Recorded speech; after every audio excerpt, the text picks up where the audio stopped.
Let me make this very clear. There is no justification whatsoever to the hateful, racist, anti-Jewish speech by President Mahmoud Abbas of the Palestinian Authority.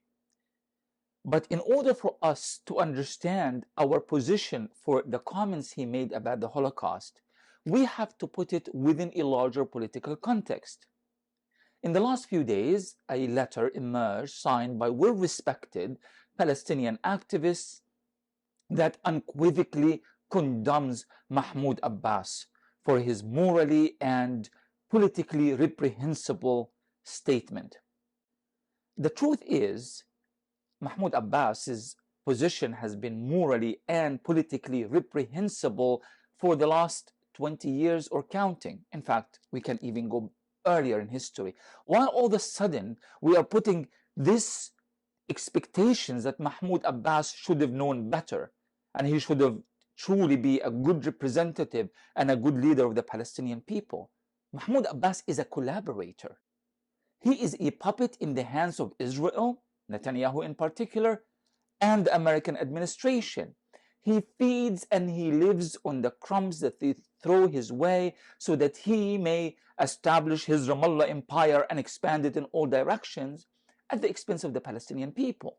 By condemning Mahmoud Abbas without offering a proper political context of who Mahmoud Abbas is and who the puppet masters of Mahmoud Abbas are, you're really doing a disfavor to the Palestinian people. And you are putting us once again in a defensive position as if we once more have to defend ourselves against accusations of anti-Semitism. Mahmoud Abbas does not represent the Palestinians. He was imposed on Yasser Arafat in March 2003 by the American administration's then George W. Bush, if you remember. And he became a prime minister. 2005, he was elected in a nominal democratic elections in the West Bank. He didn't really have any serious competition. 2009 was supposed to be the expiration of his mandate, but he has been operating with no democratic mandate since 2009. In order for him to ensure his political supremacy and impose himself on the Palestinians, he has tortured a very large number of Palestinians. I have interviewed so many Palestinian prisoners in the West Bank, and every single one of them have told me that the Palestinian Authority either arrests them prior to being arrested by the Israelis or after. They are tortured and arrested equally by the Israelis and the Palestinian Authority. The PA is a collaborating authority, and Mahmoud Abbas stands at the helm of that collaborating entity.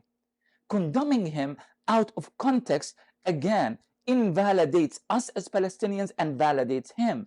How does it invalidate us as Palestinians? Because it gives the impression that we have been the one who actually chose him for this position, and we haven't. The ones who actually chose him are the White House and Tel Aviv. These are the entities that should indeed be apologizing for his racist rant about the Holocaust. Last July, Mahmoud Abbas was in Jenin. Few days after Jenin was destroyed by the Israeli military. Israel killed many Palestinians in Jenin, including minors. They wounded many and they arrested so many more. Mahmoud Abbas goes to Jenin and he says that the Palestinian Authority will cut the hands of those who carry a weapon outside the realm of the Palestinian Authority. In other words, if you don't work with the PA and collaborate with Israel, you are outside the realm of the PA and your hand will be broken. He's threatening the Palestinian resistance after the destruction of an entire refugee camp, with the bereaved people standing there and listening to him, while he was surrounded by thousands of Palestinian soldiers who get their money from the United States and from Israel, and they get training from corrupt Arab regimes.